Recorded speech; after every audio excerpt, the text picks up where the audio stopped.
presentation of about 5 minutes. Yes. Thank you very much. We already discussed it in many fora that one of the main problems that we have is defining exactly what is under the RRI umbrella. I will start from one of the Commission documents, at least, that for me it's very comfortable in beginning to understand the RRI structure. And this is that RRI is the process that responds to the values, aspirations and needs of citizens. Those are very general statements, but for me it's a starting point.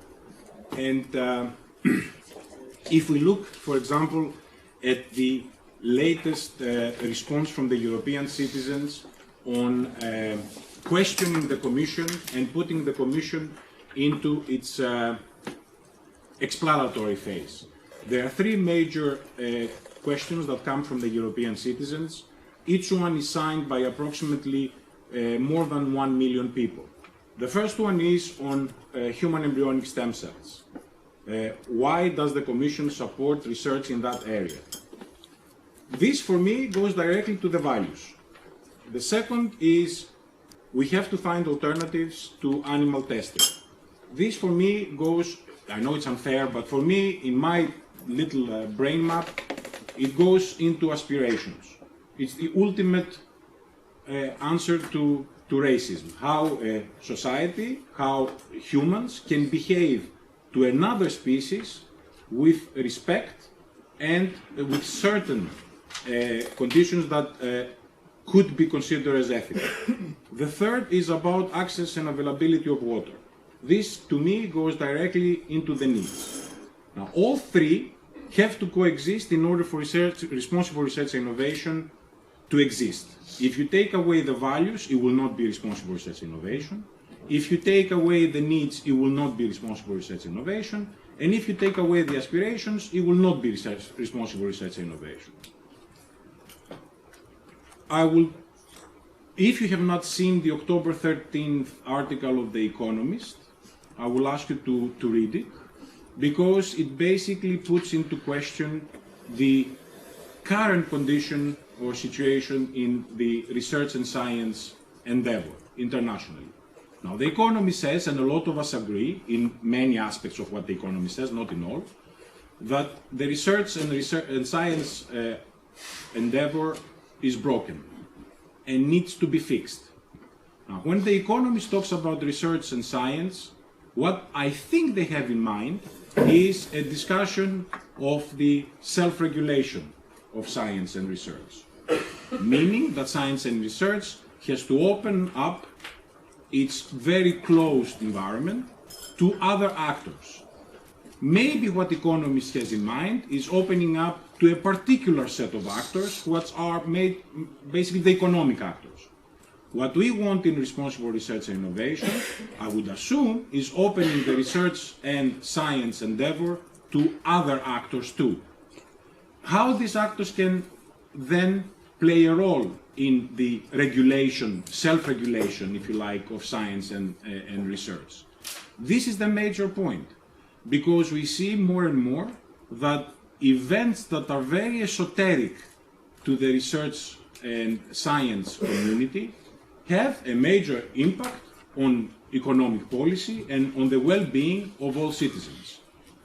Thus, the self-regulation might be questioned, but the answer to the self-regulation problem has to be a more inclusive approach, not only a response to the, not only the financial drive. There, we have a major issue, again, because it ties with innovation. What are we expecting innovation to be? Is it only a process that changes the physical world around us? Or it's a process that creates more jobs and wealth? And what is the upper limit of this? Is this limitless? Is this cost-free? And for ethics, we know, when we work in the ethics area, we know that it's not limitless and it's not cost-free. It has major costs, and some of these costs are not financial, are costs to the society itself. Barroso, when he talked to the European Parliament in the State of the Union address in, I think it was in November 2013, he basically repeated something that is very common now among the ethics practitioners, that we basically talk about economy. We have to take other factors into account when we are discussing the well-being of our societies. So a society is the well-being of the society has to extend to areas that are not only the economic and the financial well-being. It is very important thus to change behaviors. A great part of the drive for RRI has to be in changing behaviors among the policy-making elites, among the participating citizens, and among all the other actors that want to be involved in this process. And changing behavior, we know that is very difficult. And changing behaviors could come after a long effort until we reach a tipping point. And those tipping points in changing behavior, we don't know which they are. They might come tomorrow, they might come in 10 years. So RRI has not only to look at, in my view, not only to look at the theoretical framing of the discussion, at the inclusive definition that satisfies a lot of the participating actors, but also has to make an effort to change behaviors in the laboratory, but also in the society. This is not coming very clear right now. If we look at the fracking procedure, the fracking efforts in the member states, we see that we are trying very hard to repeat the mistakes of the GMOs discussion. Well done. So, no, and it is a very hard effort. To repeat it. To repeat it, yes. So, we have not learned much from previous lessons. And this is the greatest disappointment, I think, for all concerned. As a matter of fact, I think if you plot the wish of the policymakers to engage into public participation, this wish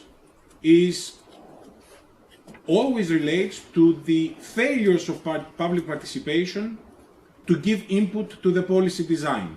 The more this process is failing, the more dear it becomes to policymakers. So it becomes like a pill. You know, okay, how can we solve that? Well, let's have a public participation. And then we do not count the input of this public participation into the policy design. And there we need a change in behavior. Sorry, that's it. The change in behavior is very important. Thank you, Dorian.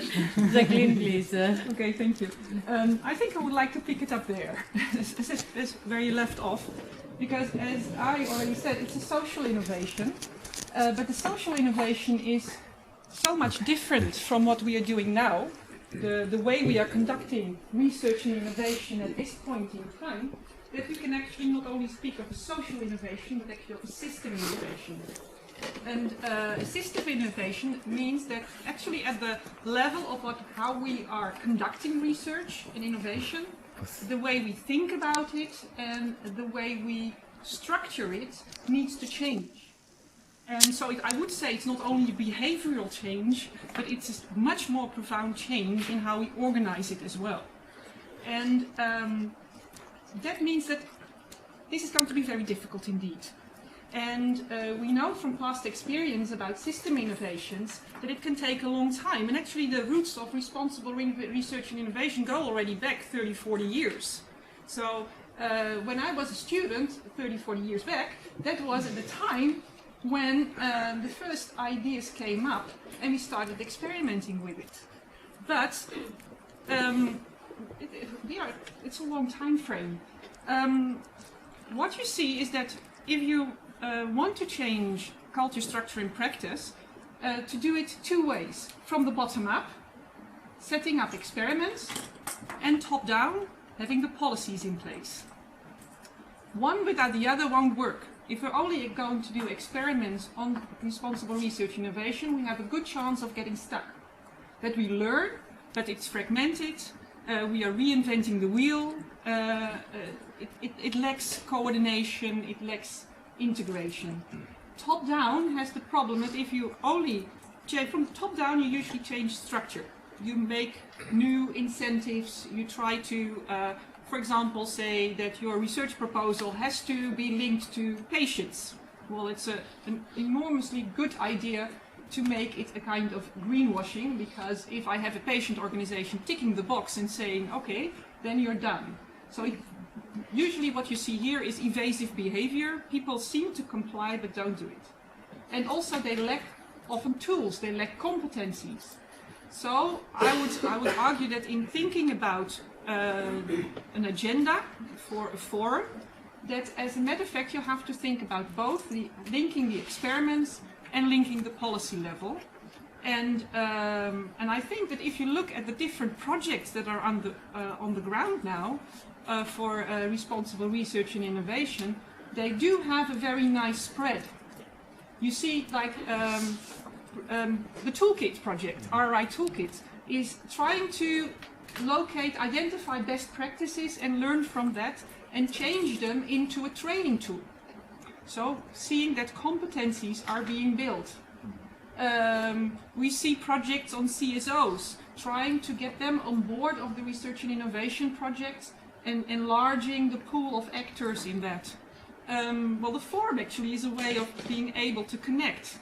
And I think that if the forum is going to take this helicopter view and trying to come up with an agenda that takes action and coordinates action on all these different levels, bringing it together, then we have a fair chance of really making a difference. And I'm in the Faculty of Science, working together a lot with natural scientists who are in many of these projects, and we still have a pretty long way to go, because what we were also talking about, the sense of urgency that might be lacking. Otherwise we are going to have this lots of talk without action thing. And I think we have to be really aware of that actually in many cases the sense of urgency is still lacking. For many, research is going fine. We have very nice tools. We have done a good way. Scientists are very happy with their penicillin kind of things. So the benefits, showing the benefits and getting projects on the ground in which we perhaps seduce a bit scientists to go along, we often see that if they see it working on the ground, they lose a lot of their skepticism.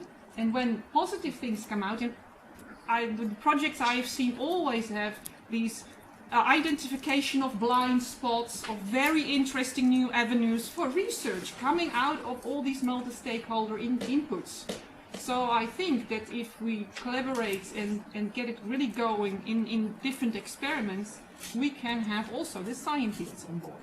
And I think that will be a real challenge for the next years to come. Thank you, Jacqueline. Adriana, the floor is yours. Yes, it is very difficult to stop to one agenda to these topics because it's very, very large. Listening today, many presentations, many approach, many challenges, it's very difficult to go out from a vicious circle of science on innovation and responsibility. Ari, a few minutes ago, told us about changing the shift from responsibility to responsible. And the other colleague speak about science, the other speak about social innovation, but it's very difficult to say something directly to one topic because it's a mix of topics, and for this reason must be involved many stakeholders in this research and in this project. Because if you learn about internet, like Janet, we speak about ethics and about privacy, about norms, about European policy and about the other problem. If we listen to the other colleague concerning science, we think about progress, technology, about innovation as a process and as product, especially as product. If you ask something from social field, they speak about social innovations that challenge for new society, for European Union, for new development of society, for e-governance and new form of governance. For this reason, it's repeat again, it's very difficult to go out from spiral of some challenging, top down, down top, and for this reason we have to have an not unitary approach, because it's impossible to have only one approach, to multiple approach and to be directly to the problem, not to the topics. That is very important, to have solution to problem and not to the topic entirely, to responsible innovation. Thank you very much, Adriana. Elisabet, Hi. please.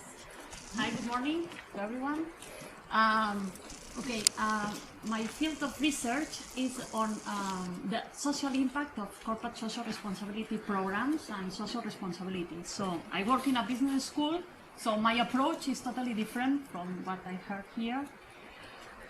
But I want to put in the table two issues. The first one is the social impact, so how we are going to measure, or if it's relevant to measure the social impact of this Responsible and Research Innovation Forum. So social impact is at what level, to whom, and the other aspect is on civil society. We talk a lot, I have heard a lot about civil society, but better to talk about civil society, maybe it's good to talk about the stakeholder. So, because the stakeholder theory, the origin of stakeholder theory was to this amorphous and abstract term of civil society give a concrete content. So, give a stake, a claim. So, in this civil society group, we have different type of stakeholders that have concrete stakes that want to defend or want to claim, no?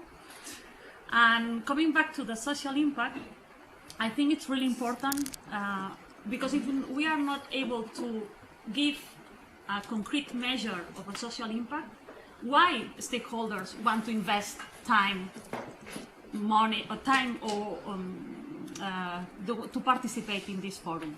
So we have to demonstrate the social impact. So we have to think of measures. What is going to be the measures, and what kind of measures we have to end up. Maybe it could be one of these, social impact could be the one issue of this self-regulation. We end up with these measures.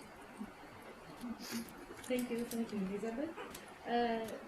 Amparo? Yes, here you are. Thank you. There you are. Well, my view is a bit different because I'm a tax law professor, and well, the point is that I do some research on responsible investment in developing economies. And my view as a citizen and as researcher is somehow relieved after hearing your voices here, because I think that at least we are making an effort to get some value for money as taxpayers, to get some responsible research and innovation. But I'm afraid, as a lawyer, of the effort to try to find legitimacy outside the traditional ways. I mean, I understand that involving a big number of stakeholders is interesting, but to avoid those failures as we have seen in the Internet Governance Forum, maybe we should structure the way to fit in that input into the legislative process, and maybe through the commissions in charge of each parliament, because if not, self-regulation is good and it's an interesting stage, but I think it's a way to find a consensus to promote the legislative approach afterwards, at least in a minimum. And when we face a different context with sectoral patterns and with territorial approaches that are completely different, to fix that minimum step and standard, I think this effort is worthwhile, but we shouldn't stop here. And as a research